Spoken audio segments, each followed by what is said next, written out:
ने भारत की निराशाजनक तस्वीर पेश की और पेश करने में आनंद आ रहा था, ऐसा भी लग रहा था। मैं जब इस प्रकार की निराशाएं देखता हूं तो फिर मुझे लगता है कि सार्वजनिक जीवन में उतार चढ़ाव आते रहते हैं, जय पराजय होता रहता है। उससे छाई हुई व्यक्तिगत जीवन की निराशा कम से कम देश पर नहीं थोपनी चाहिए।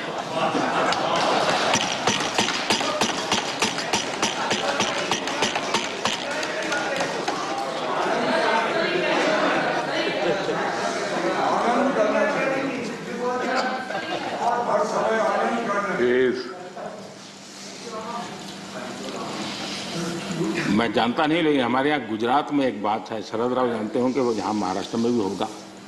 कहते हैं कि जब हरियाली होती है, खेतों हरे भरे होते हैं और किसी ने वो हरी भरी हरियाली देखी हो और उसी समय बाय एक्सीडेंट अगर उसकी आंखें चली जाए तो जीवन भर उसको वो हरे वाला आखिरी जो चित्र है वो रहता है।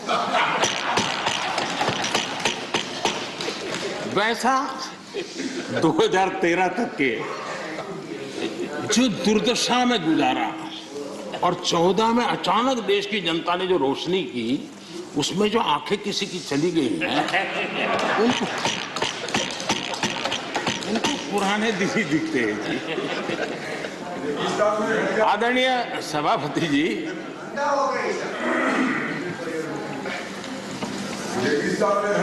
हमारे यहाँ शास्त्रों में कहा जा गया है, महाजनों येन गतः स पंथाः, अर्थात महाजन लोग, बड़े लोग जिस पद पर जाते हैं वही मार्ग अनुकरणीय होता है। मैं आदरणीय सभापति जी इस सदन में एक बात करना चाहता हूं। यहां कोई भी हो, किसी दिशा में बैठा हो, उधर हो, यहां हो, कोई भी हो, लेकिन जनप्रतिनिधि अपने आप में छोटा हो बड़ा हो क्षेत्र का लीडर होता है, नेतृत्व करता है। वो जो भी उसका कमांड एरिया होगा वहां के लोग उसको देखते हैं, उसकी बातों को फॉलो करते हैं। और ऐसा सोचना ठीक नहीं है कि हम सत्ता में है तो लीडर और वहां बैठ गए तो अरे रे क्या हो गया, ऐसा नहीं होता है।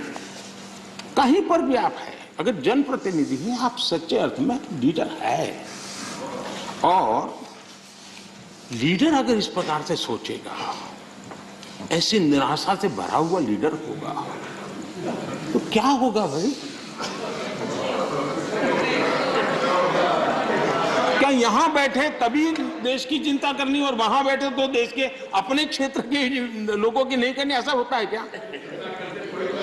किसी से नहीं सीखते तो शरद राव से सीखो।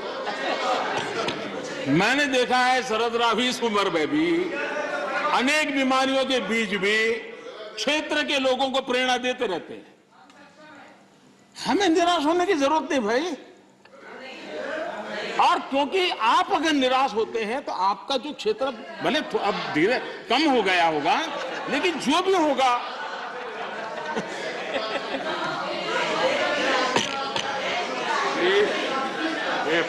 बैठ के रनिंग कमेंट्री करना उचित नहीं है, पद्धति में नहीं है।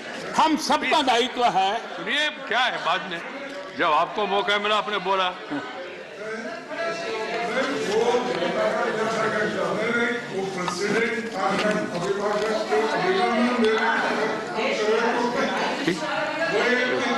ठीक है, ठीक है, करके जी आपको बुलाया।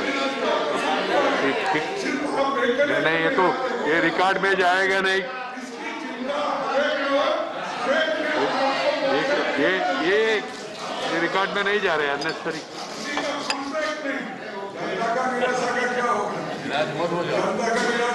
प्लीज खड़गे जी, आप भी अधीर रंजन जी जैसी गलती करते हैं।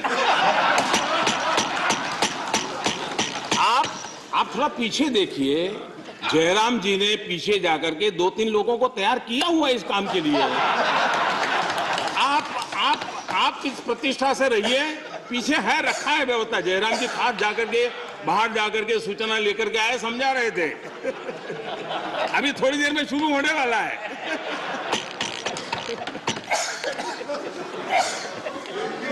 आप सम्मानीय नेता है।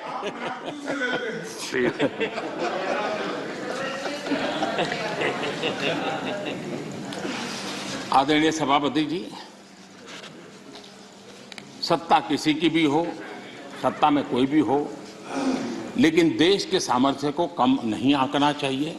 हमने देश के सामर्थ्य का पूरे विश्व के सामने खुले मन से गौरवगान करना चाहिए, देश के लिए बहुत आवश्यक होता है। आदरणीय सभापति जी, सदन में हमारे एक साथी ने कहा, vaccination is not a big deal. Vaccination is not a big deal. मैं ये देखकर हैरान हूं, कुछ लोगों को भारत की इतनी बड़ी उपलब्धि नहीं लग रही है।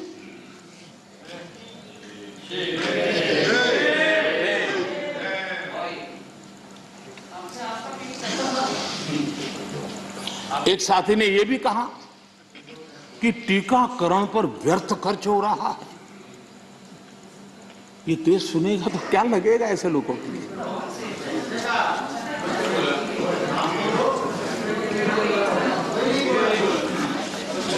आदरणीय सभापति जी, कोरोना जब से मानव जात पर संकट में पैदा कर रहा है, सरकार ने देश और दुनिया में उपलब्ध हर संसाधन जुटाने के लिए भरपूर कोशिश की है। हमारे देश के नागरिकों की रक्षा करने के लिए जितना भी हमारी सामर्थ्य था, समझ थी, शक्ति थी, और सबको साथ लेकर के चलने का हमने प्रयास किया है। और जब तक महामारी रहेगी तब तक सरकार गरीब से गरीब परिवार का जीवन बचाने के लिए जितना खर्च करना पड़ेगा, इकट्ठा करने के लिए प्रतिबद्ध है।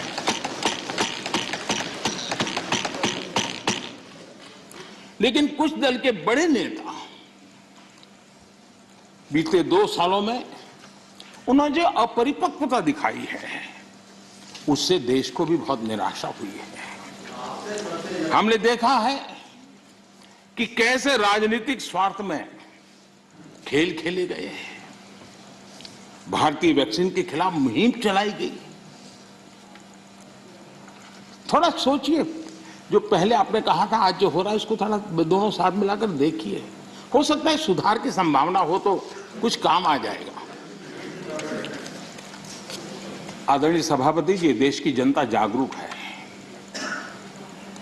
और मैं देश की जनता का अभिनंदन करता हूं कि उनके हर छोटे मोटे नेताओं ने ऐसी गलती की तो भी उसने इस संकट के समय ऐसी बातों को कान पर लिया नहीं और वैक्सीन के लिए कतार में खड़े रहकर के, अगर ये ना हुआ होता तो बहुत बड़ा खतरा हो जाता। लेकिन अच्छा हुआ, देश की जनता कुछ नेताओं से भी आगे निकल गई। ये देश के लिए अच्छा है।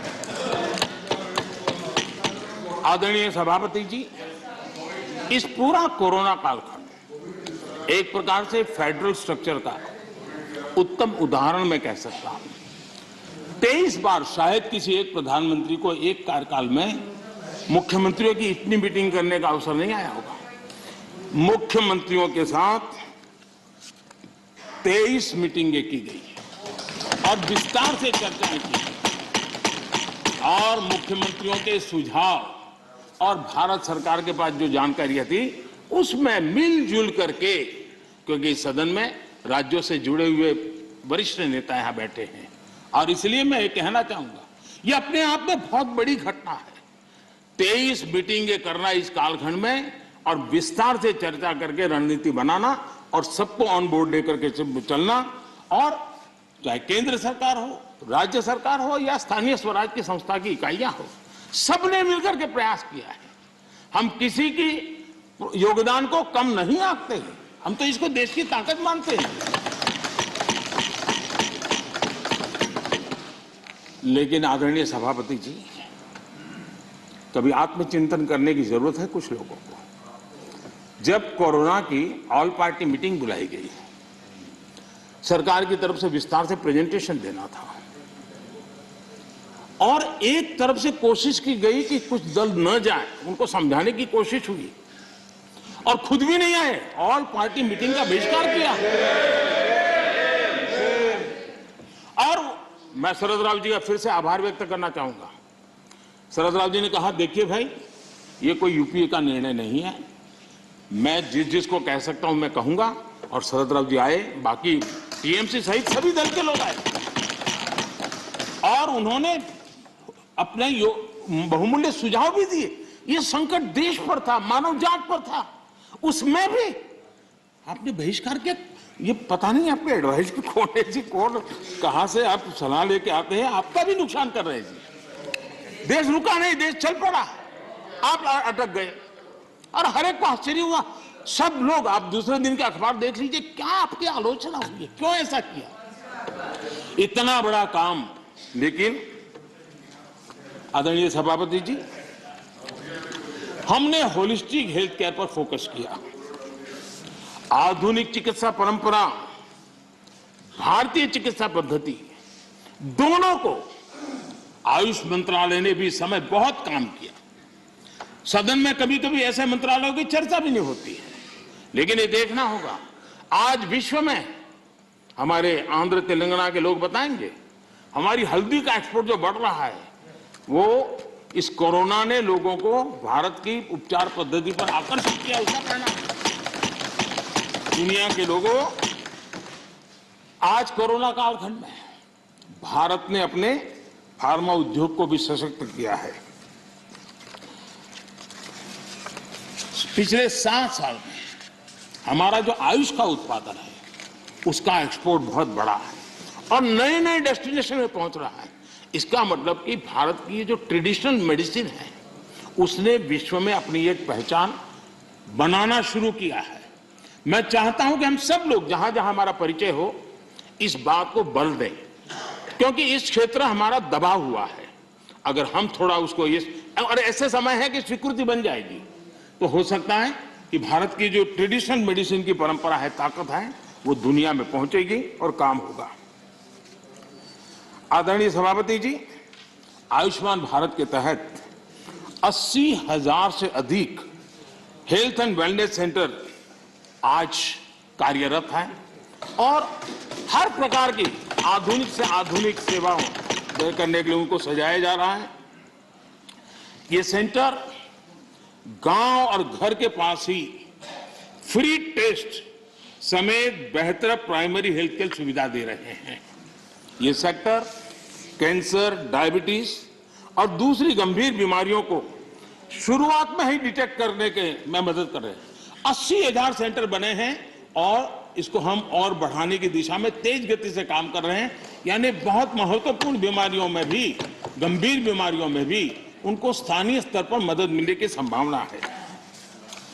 आदरणीय सभापति जी, वैसे पुरानी परंपरा ये थी कि बजट के पहले कुछ टैक्स लगा दो ताकि बजट में चर्चा न हो, बजट में दिखे नहीं और उस दिन शेयर मार्केट गिर न जाए। हमने ऐसा नहीं किया, हमने उल्टा किया। हमने बजट के पहले 64,000 करोड़ रुपए पीएम आत्मनिर्भर स्वस्थ भारत योजना के तहत क्रिटिकल हेल्थ इंफ्रास्ट्रक्चर के निर्माण के लिए राज्यों के अंदर बांटे।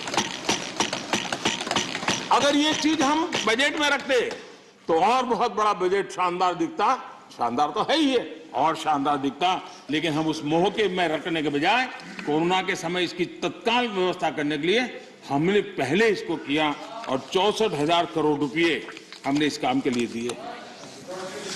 आदरणीय सभापति जी,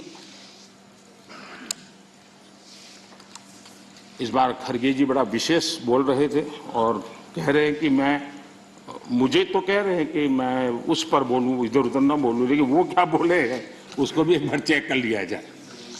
सदन में कहा गया कि कांग्रेस ने भारत की बुनियाद डाली और भाजपा वालों ने सिर्फ झंडा गाड़ दिया।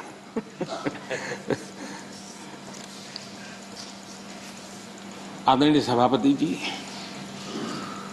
ये सदन में ऐसे ही हंसी मजाक में कही गई बात नहीं थी। ये उस गंभीर सोच का परिणाम है और वही देश के लिए खतरनाक है। और वो है, कुछ लोग यही मानते हैं कि हिंदुस्तान 1947 में पैदा हुआ है और उसी के कारण ये समस्या होती है। और इसी सोच का परिणाम है कि भारत में पिछले 75 साल में जिसको काम करने का 50 साल मौका मिला था, उनकी नीतियों पर भी इस मानसिकता का प्रभाव रहा है और उसी के कारण कई विकृतियां पैदा हुई है। ये डेमोक्रेसी आपकी मेहरबानी से नहीं है, हमारे कुर्बानी से और आपको 1975 में डेमोक्रेसी का गला घोंटने वालों को डेमोक्रेसी का गौरव का।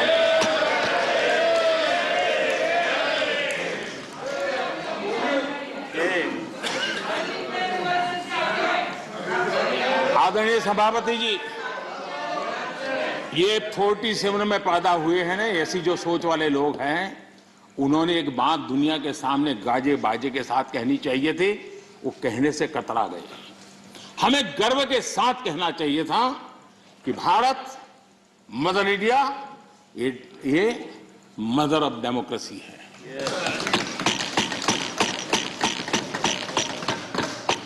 डेमोक्रेसी, डिबेट, ये भारत में सदियों से चल रहा है। और कांग्रेस की कठिनाई ये है, डायनेस्टी के आगे उन्होंने कुछ सोचा ही नहीं, जो उनकी परेशानी। और पार्टी में जो डेमोक्रेसी की बात करते हैं ना, वो जरा समझे, भारत के लोकतंत्र को सबसे बड़ा खतरा परिवारवादी पार्टियों का है, ये मानना पड़ेगा।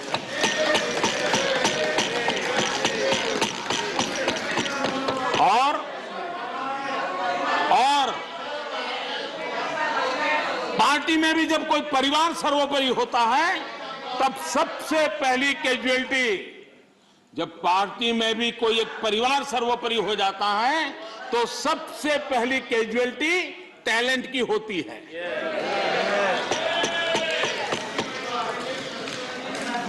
देश ने अरसे तक इस सोच का बहुत नुकसान उठाया है। मैं चाहता हूं कि सभी राजनीतिक दल लोकतांत्रिक आदर्शों और मूल्यों को अपने दलों में भी विकसित करें, उसको समर्पित करें और हिंदुस्तान की सबसे पुरानी पार्टी के रूप में कांग्रेस इसकी जिम्मेवारी ज्यादा उठाए। आदरणीय सभापति जी, यहां पर यह कहा गया कि कांग्रेस न होती तो क्या होता।